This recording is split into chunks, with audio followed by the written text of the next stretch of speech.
নিয়মিত কোরআন তেলাওয়াতকারী ব্যক্তিকে হাদিসে আল্লাহর পরিজন বলা হয়েছে।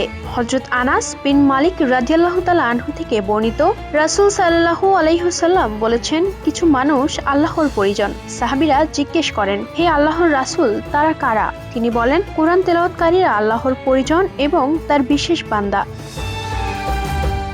তবে কোরআনের মূল কপি দেখে কোরআন তিলাওয়াত করা উত্তম এবং বিশেষ ফজিলতপূর্ণ। এর মাধ্যমে সরাসরি কোরআন স্পর্শ করা হয় এবং কোরআনের প্রতি এক ধরনের সম্মান প্রদর্শন করা হয়।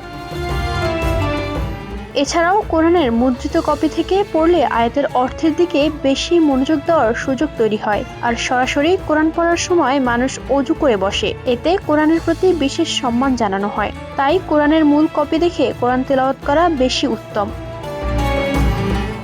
তবে কেউ যদি মোবাইল দেখে কোরআন পড়ে তবে এর মাধ্যমেও তিনি সওয়াব পাবেন। আলেমদের মতে দৃশ্যত কাগজের মুসাফ থেকে কোরআন পড়া আর স্ক্রিনে মোবাইল বা কম্পিউটার দেখে পড়ার সওয়াবে কোনো পার্থক্য নেই, কারণ উভয় ক্ষেত্রে লিখিত কোরআনের দিকে তাকানো হয়।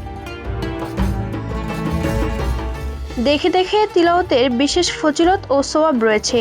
ইমাম নববী তার গ্রন্থ আল মাজমুতে বলেন, মুখস্থ তিলাওয়াতের চেয়ে মুসহাফ দেখে তিলাওয়াত করা উত্তম, কারণ এতে তিলাওয়াতের সঙ্গে সঙ্গে মুসহাফের দিকে তাকানোর ইবাদতও যুক্ত হয়, যা আরেকটি স্বতন্ত্র ইবাদত। Ayesha Akter Swarna, Campus Times.